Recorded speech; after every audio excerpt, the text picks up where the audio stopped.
नमस्कार. बेधडक महाराष्ट्रच्या ह्या फेसबुक पेजवर मी डॉक्टर सौ नीलम दीपक गायकवाड राहणार राजगुरुनगर खेड आपलं सर्वांचं मनापासून स्वागत करते.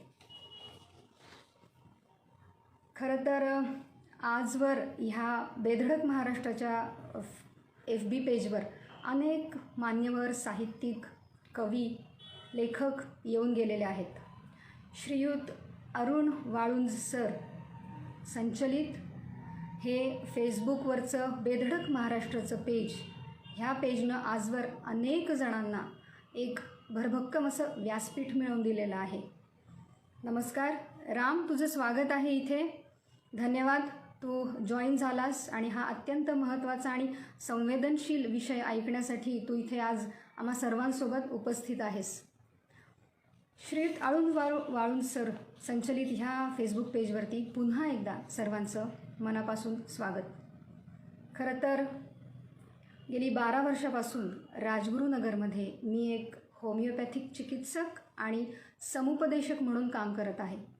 एक समुपदेशक म्हणून काम करताना होमिओपॅथिक औषध प्रणालीच्या सहाय्याने रुग्णांना मदत करताना, उपचार करताना जे काही अनुभव आले, ज्या काही अडचणी जाणवल्या, त्या सर्व अनुभव गाठीशी धरून आत्ता सद्यस्थितीला जी परिस्थिती चालू आहे त्याचा अंदाज घेऊन आज हा आपण विषय निवडलेला आहे. मीनाक्षी मॅडम मैत्रीण आहे माझी, स्वागत आहे आपलं. तर हा विषय आपण आज का निवडला आहे? खरं तर आजवर इथे अनेक मान्यवरांनी येऊन जगण्याची कला, आयुष्याचं तत्त्वज्ञान सांगितलं. परंतु समाजामध्ये अशीही काही माणसं आहेत की ज्यांच्यासाठी आयुष्य म्हणजे आत्ता फक्त एक अंधारी वाट आहे, निराशा आहे आणि ज्यांना आयुष्यामध्ये काहीही रस वाटत नाही आहे. अशा लोकांसाठी आपण आज बोलणार आहोत. बऱ्याचदा आपल्या सर्वांचा एक गैरसमज असतो. आपला विषय आजचा आहे की संवाद मनाकडून मनाकडे आणि आत्महत्या प्रतिबंध ही एक सामाजिक जबाबदारी. कारण समाजामधील प्रत्येक घटकाची ही एक जबाबदारी आहे. समाजामध्ये वाढत चाललेल्या आत्महत्येचं प्रमाण, आत्महत्येचा वाढत चाललेला आलेख, ते जर बघितलं तर ही एक चिंतेची बाब आहे. आणि त्यासाठी समाज प्रबोधन व्हावं, सर्वसामान्य माणसांना आत्महत्येबद्दल काही अजून माहिती मिळावी, काही गैरसमज असतील ते दूर व्हावे, त्यासाठी आपण आज असा हा विषय निवडलेला आहे. ज्यांच्यासाठी आयुष्यामध्ये फक्त आत्ता मी सांगितल्याप्रमाणे की आयुष्य म्हणजे हतबलता आहे, किंवा ज्यांनी आत्महत्येचा याच्या आधी प्रयत्न केलेला आहे. काही लोकांच्या मनामध्ये आत्महत्येचे विचार सध्या घोंघावत आहेत, किंवा काहींनी आत्महत्या करण्याचं मनाशी पक्कं केलेलं आहे, किंवा ज्यांनी ही कृती करून आयुष्य संपवलेलं आहे. त्या सर्वांसाठी, त्या सर्वांच्या कुटुंबासाठी आणि पर्यायानं समाजासाठी आपण आजचा हा विषय निवडलेला आहे. बऱ्याचदा सर्वसामान्य लोकांना हा एक गैरसमज असतो की घटना घडून गेलेली आहे. घडून गेलेली घटना म्हणजे ज्यांनी आत्महत्या केली आहे, होऊन गेलेली आहे, त्यांच्याबद्दल बोलून आज काय उपयोग? किंवा जे लोक असा विचार करत असतील त्यांचे विचार आम्हाला कसे समजतील, किंवा त्यांच्यासाठी मी काय करू शकते? कुंडलिक कदम सर, धन्यवाद, आपण इथे हजर राहिला. साळुंके सर, आपणही आलेला आहात, आपलं स्वागत आहे. तर आपण बोलत होतो की हा एक गैरसमज असतो की आपण काहीच करू शकत नाही. परंतु मला इथे प्रकर्षाने सांगावंसं वाटत आहे की आपण प्रत्येक माणसाने, समाजातील प्रत्येक घटकाने स्वयंप्रेरणेने आणि कृतिशील जर काही पावलं उचलली तर आत्महत्या निश्चितच रोखल्या जाऊ शकतात, किंवा आपण त्याच्यावरती प्रतिबंध आणू शकतो. हा विषय इतका महत्त्वाचा का आहे? धन्यवाद सर. सुभाष साळुंके सर इथे जॉईन झालेले आहेत. गिलबिले गुरुजी पण जॉईन झालेले आहेत. नूतनताई, वर्षा, आपल्या दोघींचं पण इथे स्वागत आहे. तर आता आपण मूळ विषयाकडे जाण्यापूर्वी हा विषय का महत्त्वाचा आहे आणि ह्याबद्दल बोलण्याची एवढी का गरज आहे त्याचं आपण एकदा लक्षात घेऊ. जर आपण आकडेवारी बघितली, आत्महत्या करण्याचं प्रमाण किती आहे समाजामध्ये त्याचा जर अंदाज घेतला तर आपल्याला असं लक्षात येईल की जागतिक आरोग्य संघटनेला 10 सप्टेंबर हा दिवस आत्महत्या प्रतिबंध दिन म्हणून घोषित करावा लागला. याचा अर्थ ह्या विषयाचं गांभीर्य किती आहे आपल्याला लक्षात येतं. आणि NCRBकडे आलेली जर आकडेवारी आपण बघितली तर जगामध्ये दरवर्षी 8 लाख लोक आत्महत्या करतात आणि 28 लाख लोक आत्महत्येचा प्रयत्न करतात. म्हणजे आकडेवारी बघा, 8 लाख लोक जगामध्ये आत्महत्या करतात आणि आपला जीव गमावतात आणि 28 लाख लोक हा प्रयत्न करतात. भवारी सर जॉईन झालेले आहेत. सर, आपलं स्वागत आहे इथे. आणि भारताचा जर आपण विचार केला तर 2018 आणि 2019 याची जर आपण आकडेवारी बघितली तर आपल्याला लक्षात येतं की 2018मध्ये आत्महत्या करणाऱ्यांची संख्या होती साधारण 1,34,516 आणि 2019मध्ये हा आकडा गेला होता 1,39,213 वगैरे. म्हणजे एका वर्षामध्ये इतकी वाढ झाली. आणि आपण भारतापुरता जरी विचार केला तर ह्याचं प्रमाण आपण बघितलं तर दर एक तासाला 16 लोक आत्महत्या करतात आणि 225 सेकंदाला एक जण आत्महत्या करतो. म्हणजे ही आकडेवारी जर बघितली तर ही अत्यंत चिंतेची बाब आहे. आणि याच्यामध्ये पुढचा महत्त्वाचा मुद्दा म्हणजे की विद्यार्थी वर्ग जर आपण लक्षात घेतला तर प्रत्येक दिवसाला आत्महत्या करणाऱ्या विद्यार्थ्यांची संख्या आहे 28. म्हणजे आपण दिवसाला 28 विद्यार्थी, त्या वयातली माणसं गमावत आहोत. माधुरी लोखंडेताई, भारती सुळेताई, सुप्रिया, प्रियंका दिघे आपण जॉईन झालेला आहात. आपल्या दोघींचंही स्वागत आहे. तर आत्ता आपण शीतल, तुझं स्वागत आहे इथे. आत्ता आपण हा आकडा बघितला आहे तर ही फक्त आकडेवारी नाही आहे. ही फक्त आकडेवारी नसून अनेक कुटुंबाचे हे सगळे आधारस्तंभ आहेत. भविष्यामध्ये तयार होणारे अनेक विचारवंत, शास्त्रज्ञ आणि आपल्या भारतासाठी हवी असलेली राष्ट्राची संपत्ती, ही एक ऊर्जा, सर्जनशील ऊर्जा आपण गमावत आहोत. म्हणजे हा फक्त आकडा नसून आपल्या आरोग्य व्यवस्थेचं, म्हणजे मानसिक आरोग्य, समाजाचं जे मानसिक आरोग्य आहे त्याचं ढासळल्याचं प्रमाण ही आकडेवारी आपल्याला दाखवते. आणि भविष्यात येणाऱ्या अतिमोठ्या संकटाची घंटा वाजत आहे, आपण असा त्याचा अर्थ लावू शकतो. माझं व्यासपीठ, धन्यवाद. आपण खूप चांगला विषय निवडलेला आहे. हो मॅडम, ह्या विषयाची गरजच होती. खूप अत्यंत संवेदनशील आणि महत्त्वाचा विषय आहे हा. सतीश डोके मामा, आपण इथे हजर झालेले आहात. धन्यवाद, आपलं स्वागत आहे. कुर्डे सर, आपले देखील स्वागत आहे. ताणतणाव कमी करण्यासाठी आणि विचार मनात येऊ नये म्हणून काय करावे, आपण ह्या मुद्द्याकडे जाणार आहोत सर. आपण आत्ताच आकडेवारी बघितली, त्या आकडेवारीचं आपण किती गांभीर्याने त्या गोष्टीकडे लक्ष दिलं पाहिजे तेही आपण बघितलं. आता आपण ह्याच्या पुढच्या मुद्द्याकडे जाणार आहोत की समाजामध्ये आत्महत्येविषयी अनेक समज, गैरसमज, काही धारणा आहेत लोकांच्या मनामध्ये. तर ह्या धारणा काही चुकीच्या धारणा आहेत, तर त्याबद्दल आपल्याला बोलायचं आहे. राहुल मलघे, आपलं स्वागत आहे इथे. बाबासाहेब कोळसे, आपलं देखील स्वागत आहे. धन्यवाद अरुण वाळुंज सर, हे व्यासपीठ उपलब्ध करून दिल्यासाठी. खूप महत्त्वाचा विषय मांडण्याची इथे संधी मिळाली, त्यासाठी पुनश्च एकदा आपले आभार. तर आपण धारणांच्या बाबतीत बोलत होतो की एक पहिली चुकीची धारणा किंवा एक गैरसमज असतो सर्वसामान्य लोकांच्या मनामध्ये. कमलेश जेजुरकर, माझा धाकटा भाऊ पण जॉईन झालेला आहे. स्वागत आहे तुझं कमलेश. पहिली धारणा आपण घेणार आहोत की बऱ्याचदा अशी एक समज असते की एखाद्या निराश माणसाकडे आपण आत्महत्येबद्दल जर विचारलं, म्हणजे आपण जर त्याला विचारलं की का रे बाबा, का गं बाई, तुझ्या मनात असे विचार येत आहेत का, आत्महत्या करण्यासंदर्भात तू काही विचार करत आहेस का, स्वतःला इजा पोहोचवण्याचे विचार करत आहेस का, असे जर प्रश्न आपण एखाद्याला विचारले तर आपण त्याला आत्महत्या करण्यासाठी प्रवृत्त करत आहोत म्हणून हा शब्द उच्चारायचा नाही, याविषयी बोलायचं नाही, असं बऱ्याचदा आपल्याला सांगितलं जातं. अमरभाऊ टाटिया, मनीषाताई टाकळकर जॉईन झालेल्या आहेत. नमस्ते अमरभाऊ, नमस्ते मनीषाताई, आपल्या दोघांचं स्वागत.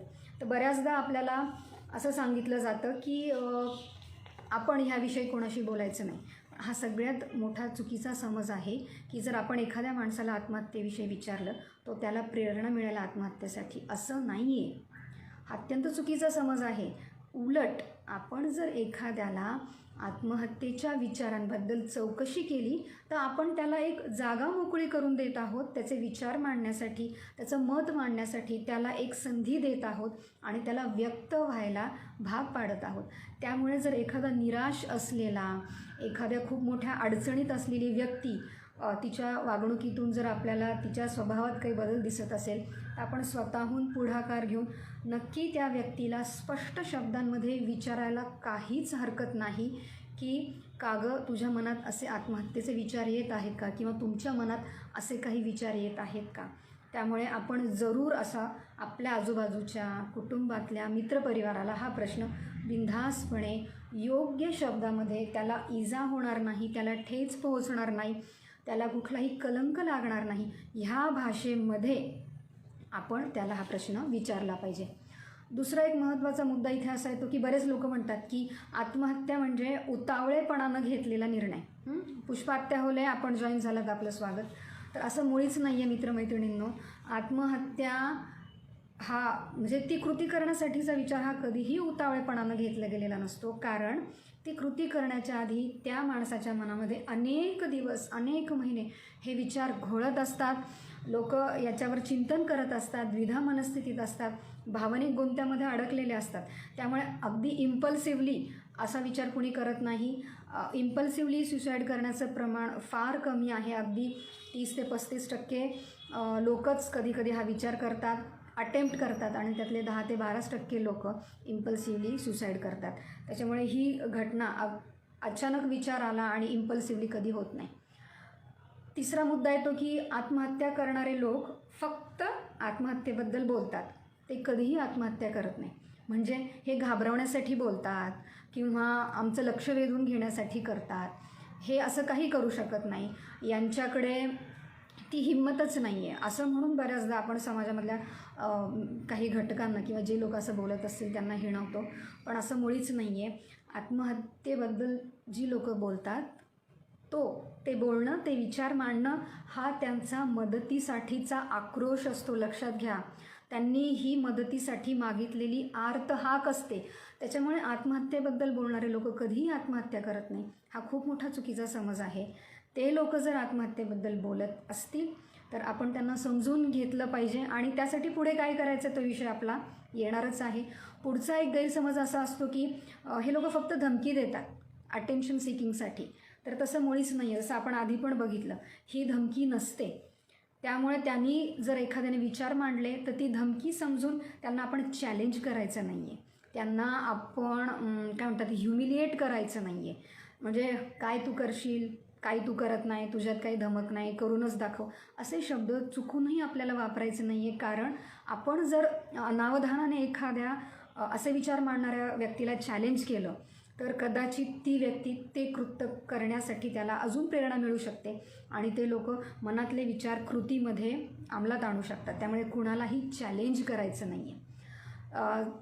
अजून एक महत्त्वाचा मुद्दा याच्यामध्ये येतो की मानसिकरित्या आजारी असलेली व्यक्ती, प्रत्येक मानसिकरित्या आजारी असलेली व्यक्ती आत्महत्या करते तर असं नाही आहे. मानसिक आजाराचे वेगवेगळे प्रकार असतात, त्याच्यामधलं नैराश्य हे एक महत्त्वाचं कारण आहे आत्महत्येसाठी. त्यामुळे एखाद्या व्यक्तीला जर मानसिक आजार असेल तर तो आत्महत्या करेलच असं नाही. म्हणजे प्रत्येक मानसिक रुग्ण आत्महत्या करत नाही आणि आत्महत्या केलेल्या प्रत्येक माणसाला मानसिक आजार असतो असंही नाही. तर ह्या दोन गोष्टींमध्ये आपल्याला गफलत करायची नाही आहे. यानंतर एक खूप महत्त्वाचा, अत्यंत महत्त्वाचा मुद्दा आपण इथे घेणार आहोत. राहुल मलगे, स्वागत आहे आपलं. की लहान मुलं आत्महत्या करत नाहीत किंवा लहान मुले आत्महत्या करू शकत नाहीत. तर हा खूप चुकीचा समज आहे. आपण आत्तापर्यंत बातम्या वाचल्याही असतील, लहान मुलांनी देखील अशी कृत्य केल्याच्या घटना, बातम्या आपण वाचलेल्या असतील. साधारण वयवर्ष 8 ते 10 ह्या वयामध्ये मुलांना मृत्यू आणि आत्महत्या, नैसर्गिक मृत्यू, मरण आणि आत्महत्या याच्यामध्ये फरक समजून घेण्याची कुवत आलेली असते किंवा त्यांना त्याच्यामधला फरक समजत असतो की आत्महत्या म्हणजे काय आणि नॉर्मल आपली जी नॅचरल डेथ असते म्हणजे काय. आणि ह्या मुलांमध्ये बऱ्याचदा असं होतं की आपल्याला लक्ष का ठेवावं लागतं आहे, कारण कॉपी कॅट सुसाईड करण्याचा हा जो एक प्रकार आहे तो लहान मुलांमध्ये आणि तरुण वर्गामध्ये जास्त प्रमाणामध्ये आपल्याला दिसून येतो. तर मुलांच्या बाबतीत आणि तरुण वर्गाच्या बाबतीत असं सांगायचं की काही क्रुशियल पिरियड असतात लहान मुलांच्या आयुष्यामध्ये येतात. फॉर एक्झाम्पल परीक्षेच्या आधीचा काळ, परीक्षा सुरू असतानाचा काळ. अर्चना गारगोटे, शिल्पाताई बुरसे आपल्या दोघींचं स्वागत आहे इथे. तर लहान मुलांच्या विषयी आपण बोलत होतो.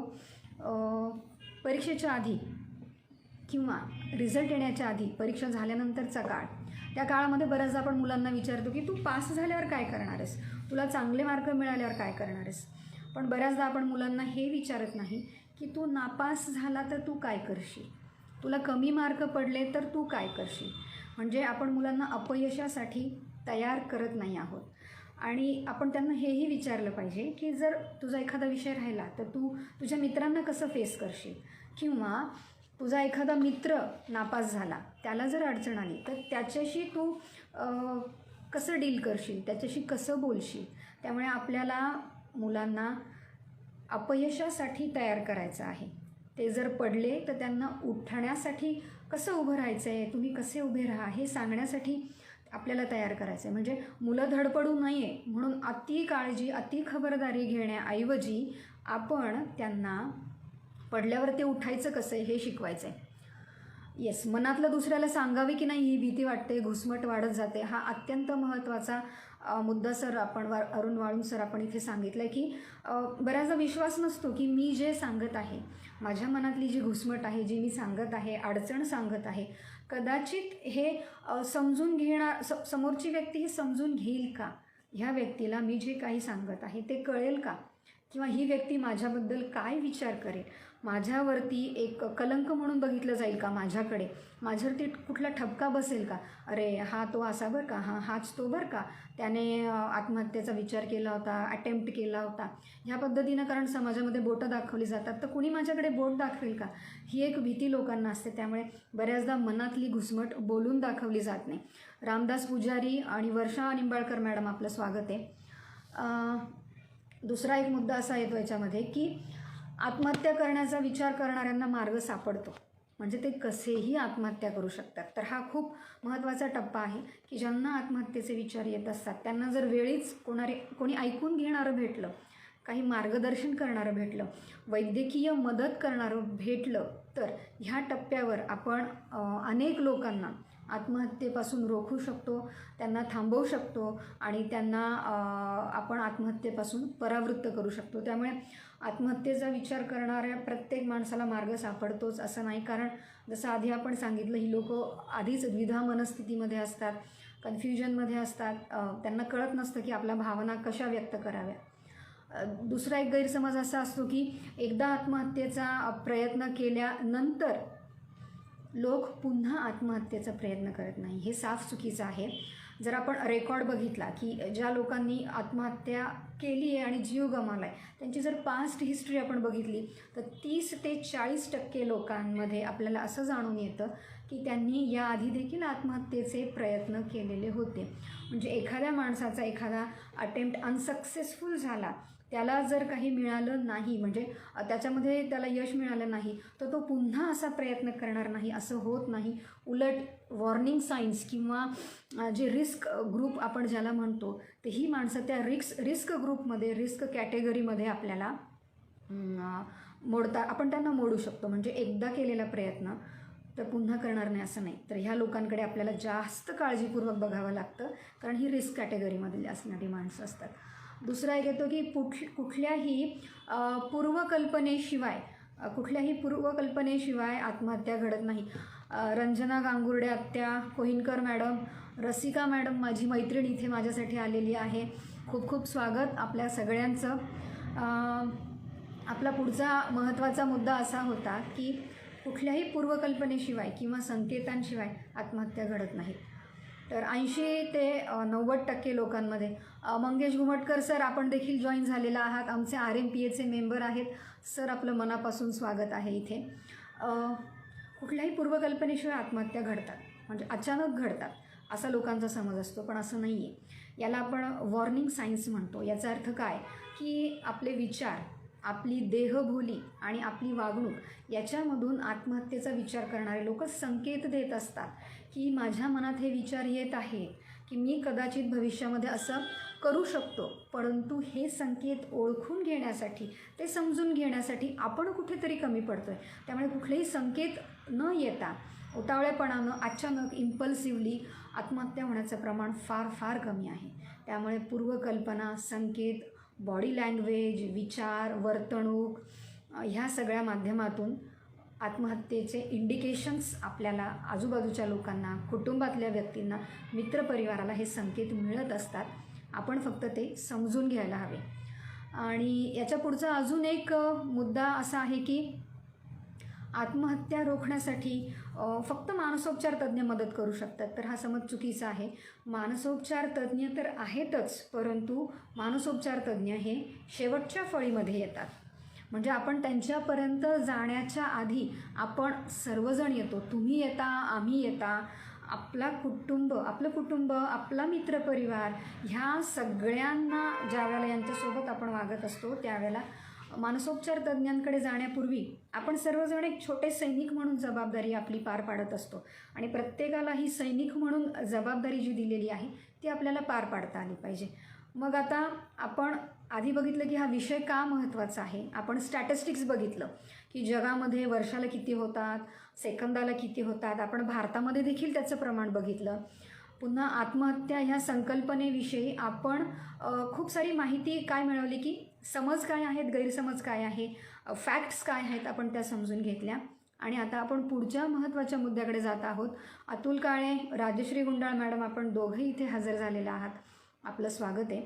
महत्त्वाचा मुद्दा आपला आत्ता इथे काय की एक सर्वसामान्य नागरिक म्हणून ज्याला वैद्यकीय क्षेत्राचं नॉलेज नाही आहे, जो काउन्सिलर नाही आहे, जो मानसोपचार तज्ज्ञ नाही आहे, सर्वसामान्य माणसं जी आहोत आपण सर्वजण, तर आपण काय केलं पाहिजे, एक नागरिक म्हणून आपण काय जबाबदारी आपली पार पाडली पाहिजे. तर त्यासाठी मी सांगेल की आपल्यापैकी प्रत्येकजण आत्महत्या रोखू शकतो, निश्चितच रोखू शकतो. फक्त आपल्या सर्वांना ही धोक्याची घंटा, चेतावणी देणारी लक्षणं आपल्याला समजून घेता आली पाहिजे. आणि अजून एक गैरसमज याच्यामध्ये असा असतो की आता समजा आपण हे लेक्चर केलेलं आहे, आपण याच्यामध्ये माहिती मिळवली आहे, आपल्या विषयाचं नावच आहे की आत्महत्या प्रतिबंध. तर मग कदाचित हे ऐकल्यानंतर लोकांना वाटतं की चला आता माझ्याकडे नॉलेज आलं आहे, आता मी प्रत्येक आत्महत्या रोखण्यासाठी चांगलं काम करू शकतो. याचा अर्थ असा की प्रत्येक आत्महत्या रोखता येतेच. याच्यामध्ये आपण गल्लत करायची नाही आहे. आत्महत्या रोखल्या जाऊच शकतात, परंतु काही पर्सेंटेजमध्ये असं होऊ शकतं की जिथे आपल्याला आत्महत्या रोखता येत नाही. पण जास्तीत जास्त आत्महत्या रोखण्यासाठी आपल्याला काय करायचं आहे म्हणून आपण हे लेक्चर घेत आहोत. काही इनएव्हिटेबल गोष्टी असतात की जिथे आपण पोहोचू शकत नाही, आपल्याला कुठल्याच गोष्टीचा अंदाज नसतो. तसं 1 ते 2% ते 10% असं होऊ शकतं की आपण आत्महत्या रोखू शकत नाही, परंतु 80 ते 90% आपण आत्महत्या निश्चितच रोखू शकतो. तर आत्ता आपला पुढचा महत्त्वाचा मुद्दा. यश बुरसे, स्वागत आहे तुझं. अजित वाघमारे, आपलं देखील स्वागत आहे. आपला आता पुढचा महत्त्वाचा मुद्दा की सर्वसामान्य माणसांनी काय करायचं आहे, तर वॉर्निंग साईन्स ओळखायला शिकायचं आहे. म्हणजे काय, ती व्यक्ती जे संकेत देत आहे आपल्या घरातील, कुटुंबातील, तर मग हे संकेत म्हणजे काय, ही लक्षणं म्हणजे काय, ही चेतावणी रूपी आपल्याला दिसणारी त्याच्या स्वभावामधले बदल म्हणजे काय, आता ते आपण समजून घेऊया. एखादा माणूस आपल्या मित्रपरिवारापासून अलिप्त राहायला लागला आहे, एकलकोंडा झाला आहे, सामाजिक काय म्हणतात आपण, जे उत्सव आहे, सण समारंभ आहे, याच्यामध्ये त्याचा जो सहभाग आहे तो त्यानं कमी केलेला आहे. मित्रांशी बोलणं कमी झालेलं आहे, भेटणं कमी झालेलं आहे, फोन उचलणं कमी केलेलं आहे. त्याच्या झोपेच्या चक्रामध्ये आमूलाग्र बदल झालेला आहे. एक तो अति झोपत आहे किंवा त्याला निद्रानाश आहे. एखाद्या व्यक्तीमध्ये न सांगता येणारे विनाकारण रडण्याचे ओमाळे येत आहेत, विनाकारण चिडचिड होत आहे. ती चिडचिड साध्या स्वरूपातली नसून उग्र स्वरूपाची आहे. त्याच्यानंतर एखाद्या माणसाने जे औषधोपचार चालू आहेत, त्याला ज्या गोळ्या चालू आहेत डॉक्टरांच्या, मानसोपचार तज्ज्ञांच्या, त्या गोळ्या एखाद्या माणसाने बंद केलेल्या आहेत, त्याने उपचार घेणं बंद केलेलं आहे. एखादी व्यक्ती भविष्याच्या बाबतीत कुठलंही नियोजन करत नाही आहे, भविष्याच्या बाबतीत कुठलेही सकारात्मक विचार करत नाही आहे, किंवा एखादी व्यक्ती सतत आत्महत्येबद्दल बोलत आहे किंवा आत्महत्या ह्या घटनेबद्दल एखादी व्यक्ती त्याला म्हणजे त्या घटनेला दुजोरा देत आहे किंवा त्याची माहिती मिळवत आहे. समजा आपल्या घरात एखादी मित्रपरिवारामध्ये एखादी व्यक्ती असेल तर आपण त्यांचे मोबाईल्स चेक करू शकता, कारण ही माणसं बऱ्याचदा नेटवरती आत्महत्या कशी करावी, कशा पद्धतीने करावी, किती वेळ लागतो, काय करता येतं, कुठला पर्याय सोपा, याच्याबद्दल माहिती शोधत असते. त्यामुळे एखादी व्यक्ती जर त्याबद्दल बोलत असेल, आत्महत्येचं समर्थन करत असेल, त्याच्याबद्दल माहिती घेत असेल तर आपण ह्या व्यक्तींवरती लक्ष ठेवलं पाहिजे. अपयशाबद्दलच ती व्यक्ती सतत बोलत असेल किंवा स्वभावामध्ये त्या व्यक्तीच्या लहरीपणा वाढला असेल, एखाद्या व्यक्तीला कुठल्या तरी गोष्टीचं व्यसन आहे, त्या व्यसनामध्ये त्याचं म्हणजे प्रमाण त्या व्यसनाचं वाढलेलं आहे, नैराश्य किंवा मानसिक आजार, त्याला नैराश्य पण असेल किंवा एखाद्या व्यक्तीला जुना मानसिक आजार असेल, त्या लक्षणांमध्ये वाढ झाली असेल तर त्या लोकांकडे पण आपण लक्ष दिलं